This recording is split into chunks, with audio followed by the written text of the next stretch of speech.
បាទ camping ទៀតហើយ camping លើកនេះគឺថាជាលើកចុងក្រោយសម្រាប់ឆ្នាំនេះអញ្ចឹងណាព្រោះវាចាប់ដើមទៅជាហើយកន្លែងនេះអត់ធ្លាប់ទៅទេស្គាល់តាមមិត្តភក្តិគេទៅឲ្យគេបុកឲ្យហើយក៏ទៅលេងគេឯង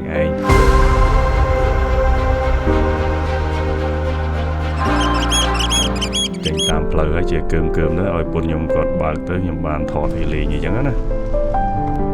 ហើយនិយាយពីតាមផ្លូវភ្លៀងរហូតភ្លៀងដូចបាក់អីចឹង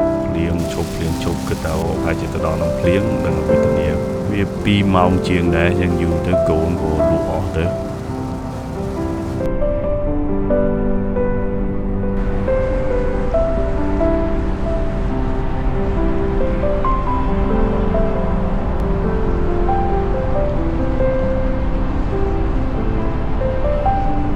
តែហេងដែរ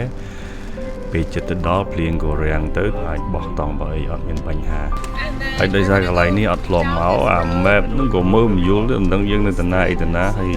campground ហ្នឹងឃើញដូចថាច្រើនទៅពួក RV ផ្ទះនៅក្នុងហ្នឹងយើងដឹកឡើងទៅមកណាបាទនេះព្រលឹមឡើងថ្ងៃទី1មេឃអំណោយទៀនល្អអត់សង្ឃឹមថាមានភ្លៀងមានអីទេថ្ងៃនេះល្អមែនទេខ្លះក៏ងើបឡើងទៅបន្ទប់ទឹកទៅអីចឹងទៅខ្លះក៏ដើរខ្លះក៏ជិះកង់ទៅបាទអ្នកខ្លះក៏ដាក់ជ្រុលប្រយោគទៅដេកថែមទៀតចឹងទៅ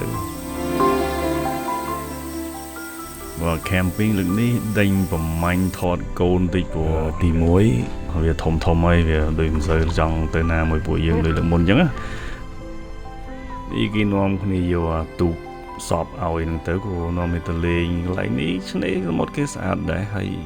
ដៃសមុទ្រទេកន្លែងនេះដៃសមុទ្រហើយវាអត់ទឹកវាមិនជ្រៅដែរអញ្ចឹងក្មេងវាយកទូកហ្នឹងទៅក៏អុំលេងពេញទៅក្នុងទៅវាឃើញស្អាតទៅក៏យក drone ទៅហោះថតពួកវាលេងហើយទី2កូនញ៉ាប្អូន Dylan នោះវាទៅរៀនសាលាផ្សេងទៀតនៅ Millbrook New York 3ម៉ោងជាងពីផ្ទះទៅសាលានោះជាសាលាឯកជនទេប៉ុន្តែសំណាងដែរកូន Dylan ហ្នឹងវាបានបួកពេញទាំងអស់4ឆ្នាំវារៀននៅនោះ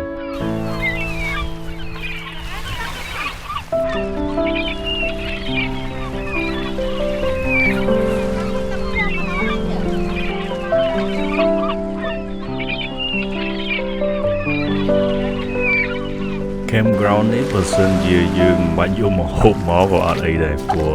នេសាទបានទាំងអស់នេះត្រីនេះត្រីទូចចាប់យកទៅយើងភ្លេចត្រីទូចនេះយកទៅបំពងខ្លាញ់អា deep fry បំពងខ្លាញ់ហើយនេះផលិតផលសម្រាប់អេមហួសហើយត្រីធំក៏មានត្រីតូចក៏មានត្រីខ្មៅត្រីពលាគេស្ទូចបានទាំងអស់ហើយមិនបាច់យកមកហូបមកក៏បានប៉ុណ្ណឹងទេមិនហូបបានត្រីណាត្រីរហូតថ្ងៃទី1មិនអីថ្ងៃទី2រៀងតឹងបន្តិចដល់ថ្ងៃទី3កាន់តែតឹងត្រីសទាំងអស់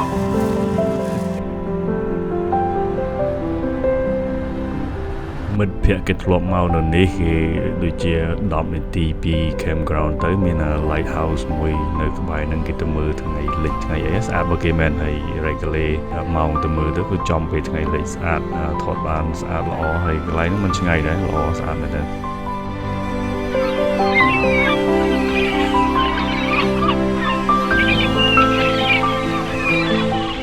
េះនាំគ្នាទៅលេងនៅ Newport ហ្នឹងដូចជា5-10 ទីពី campground យើងទៅមិនឆ្ងាយដែរឡើងអាស្ពាននេះវែងមកគេដូចជា2ម៉ាយជាងហើយទៅដល់នោះគេមានឆ្នេរឲ្យគេដាក់ឲ្យផ្លូវឲ្យមានផ្លូវគេយើងដើរលេងទៅឆ្ងាយគេឲ្យដើរទៅមើលឃើញផ្ទះធំដូចស្រាំទីអញ្ចឹងហើយយើងក៏មិនបានដើរអីច្រើនទេព្រោះក្មេងៗវាមិនសូវចូលចិត្តដើរអញ្ចឹង